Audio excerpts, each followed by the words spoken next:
예, 시장이 좀 주춤주춤되면서요. 낙폭이 조금 커지는 흐름들인데요. 시황의 해설자들, 교보증권 스마트영업부 사영권 차장님과 전략 세우고요. 관심 종목 알아보겠습니다. 어서 오십시오. 예, 네. 안녕하세요. 한미정상회담 효과는 일단락 1차적으로 됐다고 보는 거고요. 시장은 새로운 이슈, 모멘텀을 찾아서 가고 시장 전체는 좀 관망세입니다. 네. 기대를 가져볼 만한 이슈, 시장 접근 전략부터 좀 말씀해 주세요. 글쎄요. 이게 일단 바이든 효과가 그동안에는 조금 있어서 선침해가 들어왔었는데 이러한 부분에 있어서 외국인들의 지속적인 매수를 끌어낼 수 있을 것인가 이게 관건이었거든요. 그런데 글쎄요. 오늘도 전기전자 중심으로 해서 1,000억을 넘게 외국인들이 매도를 하고 있고요. 대부분 전기전자예요. 그동안 이제 반도체 어떤 이런 부분들, 투자 부분들 관련해서 아마 매수가 들어왔었을 건데 그게 딱 방한하고 나니까 바로 매도세로 전환을 한다는 거예요. 그만큼 바이든 효과는 약간 일시적인 부분으로 외국인들은 아직도 인식을 하고 있고요. 여전히 금리 인상이라던가 양적 긴축을 해나가는 이런 과정에 있어서 어떤 한국에 대한 매수를 지속적으로 하는 부분에 있어서는 아직까지도 캐스천 마크를 달 수밖에 없는 그런 수급들이 또 이어지고 있는 그런 상황인 것 같습니다. 네. 그래서요. 어떻게 해야 돼요? 글쎄요. 저도 이거 참 미래의 일이다 보니까 사실상 예측하는 게 굉장히 어려운 일이긴 하거든요. 그래서 여전히 변동성은 지속이 될 수밖에 없다라고 좀 생각을 하고 있고요. 그래서 기술적인 부분들로 지난주에도 2,600을 지키기는 했습니다. 근데 여전히 2,600의 테스트 여전히 이번 주에도 계속 될 것 같고요. 그런 부분들이 결국에는 외국인들의 매도세가 조금은 약해지기는 했지만 다시 한번 강해질 수 있는 요인들도 충분히 있다라고 보거든요. 그렇게 됐을 때에는 정말로 2,600이 깨질 수도 있는 그런 가능성을 열어놓지 않을 수가 없는 구간이기 때문에 여러분들은 너무 성급한 접근보다는 여전히 조금 분할 매수 관점으로 하되 내 자산의 전부를 한 번에 밀어넣거나 이런 부분들은 위험할 것 같고요. 천천히 되도록이면 천천히 접근을 하시면 좋을 것 같아요. 예. 무례하게 여쭤봐서 죄송합니다. 아닙니다. 답답해서 시장이 그죠? 답답해서 전문가들은 생각을 더 듣고 싶은 거죠. 네, 맞아요. 자, 오늘 그럼 사영권 차장님 주목해보는 우리의 또 투자 종목 아이디어 두 가지인데요. 화면 보여주십시오. 네, 바이든 효과가 전체적으로는 뉴스에 팔아라. 일단락 됐지만 새로운 이제 스타트잖아요. 그러면서 이제 방산주가 주목을 받고 있고요. 소비주가 살아날까는 전체적으로 소비는 부진한데 중국 이제 상해 다시 이제 열리고 이런 거에 대한 기대감이 좀 있는 것 같습니다. 첫 번째 방산주가 사실 우주항공 방산주가 바이든 오기 전에 한번 쭉 올랐다 그러죠. 많이 좀 올랐었죠. 주춤하고 있는 자리인데 지금 다시 방산주를 보자고 하시는 이유는 어떤 겁니까? 네. 일단은 올랐던 부분들은 상당히 러우 사태, 전쟁 때문에 조금 올랐던 부분들이 분명히 있을 것 같아요. 이게 단지 테마성의 움직임을 보였던 것들이 아니고요. 이런 러시아, 우크라이나, 한번 이런 지금 4차 산업 시대에도 이런 전쟁들이 일어날 수 있는 겁니다. 그래서 유럽 국가들이라든가 이런 쪽들에서 방위 비용을 오히려 증가시키는 이런 부분들 때문에 방산 관련주의 실적이 좋아지는 모멘텀들이 있었어요. 근데 이제 이런 부분이 조금 해소가 어느 정도는 되어가고 있는 마당에 왜 이런 부분들을 다시 한번 짚어봐야 되느냐라고 이제 말씀을 해주신 건데요. 일단은 실질적인 효과가 조금 이제 기대가 되는 부분들도 있을 것 같고요. 사실상 바이든이 와서 많은 것들을 얻어갔어요. 근데 이런 부분에서 우리한테 기부하고 테이크 이런 것들이 이루어져야 되는데 통화 수합이라던가 이런 것들 많이 기대를 했을 겁니다. 근데 그런 것에 대해서는 구체적인 언급이 없었던 부분들은 조금 아쉬운 것 같고요. 그렇다고 하더라도 일단은 한미 국방 상호 조달 협정이라는 부분들이 상당히 상세하게 논의가 됐어요. RDP라고 하는데 이게 이제 방산 분야의 FTA다라고 불리울 정도로 좀 그런 유명한 조약이더라고요. 그래서 미국에서 국방부가 동맹국이라던가 우방국과 체결하는 양해각서 이렇게 생각을 하시면 될 것 같고요. 상호 제품을 수출했을 때 이제 무역 장벽이 상당히 큽니다. 그런 부분들을 없애거나 완화할 수 있는 조약이다라고 보시면 될 것 같고요. 일단 이 미국의 방산 수출이 사실상 그동안에는 한국에서는 전무하다시피 했어요. 이게 굉장히 좀 어렵습니다. 왜냐하면 같은 기술력을 가지고 있는 업체라도 이 조약이 체결이 되어 있지 않으면은 입찰가에서 50%를 또 올려야 되는 이런 상황들이 발생이 되는 거거든요. 왜냐하면 미국은 메이드 인 USA를 굉장히 중시합니다. 그래서 전체적으로 제품에 대해서 55% 현재 기준으로 말씀을 드리면은 미국산 부품이 55% 이상은 들어가야 이걸 미국산으로 인정을 해주거든요. 그게 안 된다. 있다라고 했을 때는 아까 말씀드렸던 대로 입찰가의 50%를 얹혀서 입찰가가 되는 거예요. 그렇다 보니까 어떤 비슷한 기술과 수준을 가지고 있는 곳들과 대비했을 때 만약 그쪽에서 한 $1,000 정도의, $1,200 정도의 입찰을 했다라고 하면은 우리는 조금 더 가격 메리트 있게 해서 $1,000 정도 입찰해보자라고 했는데 이 미국산 부품의 비중이 55%가 안 되는 겁니다. 그렇게 되면은 $1,000가 아니고 $1,500의 입찰가로 $1,200, $1,300를 제시한 것보다 오히려 더 높은 가격이 되면서 가격 경쟁력을 상실하게 되는 이런 좀 안 좋은 그런 부분들이 있는 거거든요. 그래서 미국의 지금 입장은 단호합니다. 무조건 바이 아메리칸 액트예요. 자국 시장을 보호하겠다라는 부분들이 굉장히 강화가 되고 있어요. 그렇기 때문에 이런 조약을 체결하는 건 굉장히 앞으로도 향후에 방산 수출에 있어서 중요한 포인트가 될 거다라고 생각을 하고요. 이게 점점 더 중요해지는 이유는 지금은 55%지만 25년도에는 이 비중을 75%까지 올린다고 합니다. 정말로 웬만한 기업, 웬만한 국가의 웬만한 기업들은 입찰조차 할 수 없는 그런 환경들이 만들어지고 있기 때문에 이 조약이 굉장히 중요할 것 같고요. 그래서 이런 부분들이 결국에는 국내 기업의 어떤 재래식 무기 생산 능력이 생각보다 굉장히 뛰어납니다. 이런 부분들을 가지고 이제 중 견제 수단 그리고 미국과 유럽의 무기 수요 증가가 되는 부분들의 기회 요인들로 펼쳐질 것 같고요. 이 한화 디펜스 쪽에 보면은 차세대 장갑차 사업을 하고 있어요. 이게 미국 육군에서 운영하는 장갑차 3,500여 대에 대해서 교체가 추진이 되고 있는데요. 3,500대 하니까 얼마 규모가 안 될 것 같잖아요. 그런데 엄청난 규모입니다. 한화로 따지면 54조 원이에요. 예. 네, 엄청난 규모고요. 그만큼 요즘에는 하나하나의 군사 무기가 엄청난 가격을 가지고 있다는 겁니다. 그래서 몇 대만 수출하더라도 정말로 매출에 크게 기여를 할 수 있는 이런 부분이 될 거고요. 한국 항공우주도 마찬가지일 것 같아요. 그쪽에 보게 되면 고등훈련기 수출 사업을 하고 있는데 공군 전술훈련기가 최대 1,000대 플러스 알파까지도 교체될 수 있는 가능성들이 열려 있고요. 이게 결국에는 미 해군의 고등훈련기까지도 같이 수주 모멘텀이 이어질 수가 있는 부분들이기 때문에 빠른 RDP 체결은 굉장히 중요한 방산 수출의 포인트가 될 것 같습니다. 방산주를 봐야 하는 이유 몇 가지가 있지만요. 한미 국방 상호 조달 협정 RDP 체결에 대한 논의가 개시됐다. 네. 상당히 뭐 기대감으로 오르는 거니까요. 네, 실적도 맞습니다. 되지만 이쪽은 네. 기대감으로 볼만합니다. 그러면 방산 관련주 가운데 네.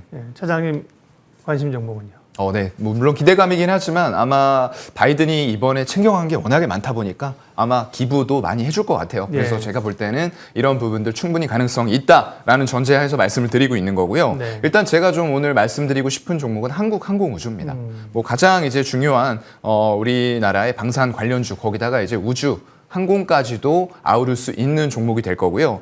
결국에는 이게 뭐 내수 군수 사업, 항공기 이런 쪽들인데 그거보다 조금 더 높은 밸류를 지금은 물론 어떤 대외적인 상황들이 허락을 하지 않지만 결국엔 이런 쪽들이 매출 비중이 늘어나면서 밸류를 높일 수 있는 요인들이 될 거라는 말이죠. 그래서 위성체, 어떤 발사체 이런 쪽까지도 고유 기술로 제조할 수 있는 능력들을 보유를 하고 있고요. 거기다 항공기 정비라던가 개조 그리고 MRO 사업까지도 다 아우를 수 있는 그런 종합 기업이라고 생각을 하시면 될 것 같습니다. 네. 요즘에 이제 그 경공격기라고 해서 FA50이 동유럽의 신시장을 공략을 하고 있어요. 이게 슬로바키아 국방 당국에서 굉장히 관심을 보이고 있다라고 알려져 있고요. 또 러시아 우크라이나 전쟁을 계기로 해서 이게 예전에도 부각을 받았었지만 공군력이 그 어느 때보다도 중요하게 부각이 되고 있는 부분들 이런 환경도 굉장히 한국항공우주에게는 좀 우호적인 환경이 될 것 같고요.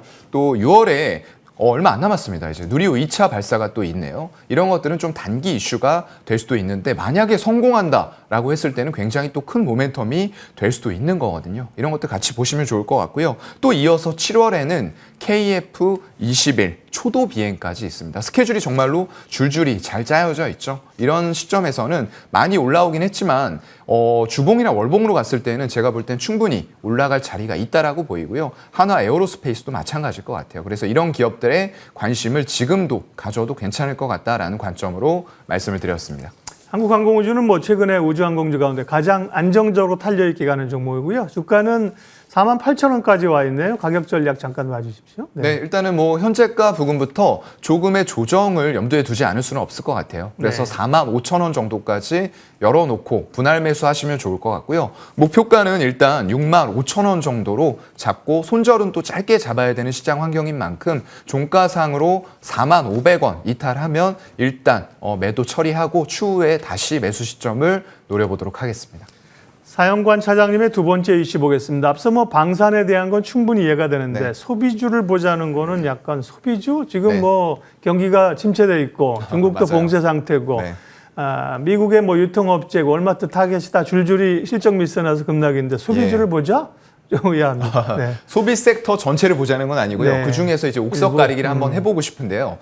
일단 말씀하신 대로 좋지가 않습니다. 인플레 압박이 워낙에 세다 보니까 미국의 대표 소비주, 유통주 이런 것들이 줄줄이 실적 쇼크를 맞으면서 정말로 엄청난 낙폭들을 보여준 하루가 또 있었죠. 굉장히 충격을 많이 줬는데 대표적으로 이제 타겟이 1987년 블랙 먼데이 이후로 최대 하락폭을 보여줬고요. 영업이익률 자체를 연간으로 굉장히 낮추는 이런 행보들 을 보이고 있습니다. 그쪽에서 컨퍼런스 콜을 한 거 보면은 의류라던가 가정용품 이런 소비자의 기본적인 소비재에 대한 지출이 많이 감소했다라고 얘기를 했어요. 그만큼 어떤 인플레이션에 의한 실질 구매력 감소 때문에 이런 구매력 자체가 둔화가 된 현상들을 설명해 줬다라고 보고 있고요. 그래서 이런 고가의 만약에 리오프닝들이 지금 보복 소비로 이어진다라는 얘기들이 좀 나오고 있거든요. 근데 이런 것들이 지속이 될 수 있느냐라는 문제로 이제 가야 된다는 거예요.